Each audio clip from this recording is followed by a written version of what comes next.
Selamat pagi anak-anak sekalian, ketemu lagi dengan saya dalam mata pelajaran PPKN.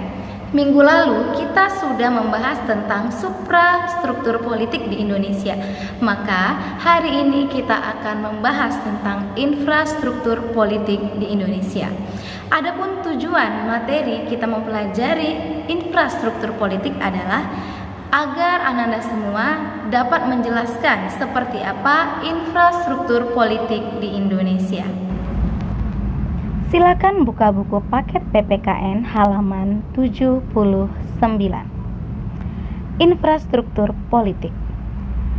Infrastruktur politik adalah segala sesuatu yang berhubungan dengan lembaga-lembaga kemasyarakatan yang dalam aktivitasnya dapat mempengaruhi baik langsung atau tidak langsung lembaga-lembaga negara dalam menjalankan fungsi serta kekuasaannya masing-masing.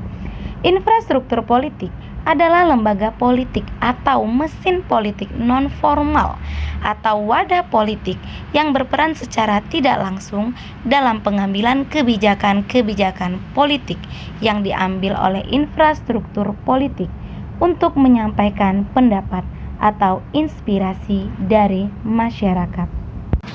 Adapun fungsi-fungsi infrastruktur politik adalah sebagai berikut. Fungsi infrastruktur politik yang pertama adalah sebagai pendidikan politik untuk meningkatkan politik rakyat agar dapat ikut berpartisipasi dalam pemerintahan secara maksimal.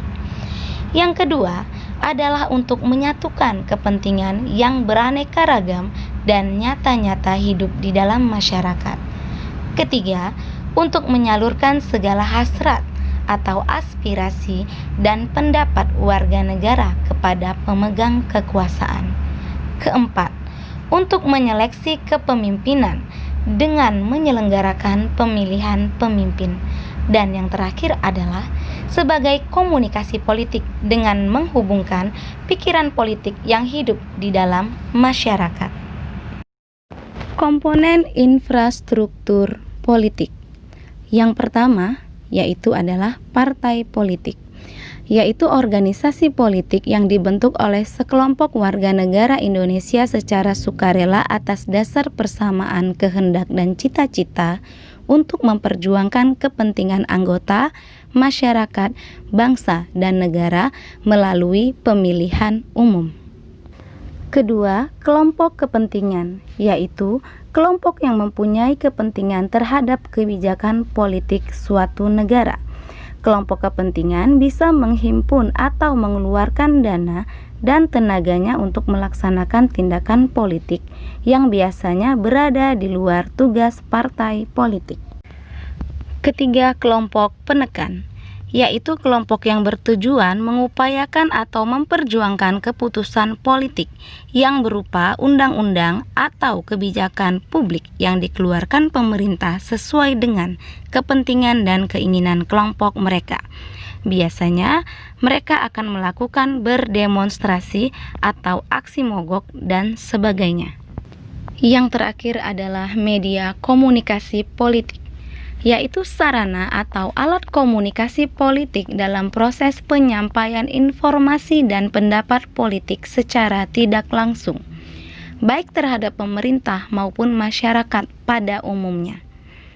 Baiklah, kesimpulan dari materi kita hari ini bahwa infrastruktur politik merupakan struktur politik yang terdapat di dalam masyarakat atau dapat disebut sebagai fenomena kehidupan politik di tingkat masyarakat. Ingat, persiapkan diri kalian untuk materi selanjutnya, yaitu lembaga-lembaga negara menurut Undang-Undang Dasar Negara Republik Indonesia tahun 1945. Lalu, apabila ada hal yang kalian anggap kurang paham dan kurang dimengerti, silahkan bertanya jawab melalui Discord.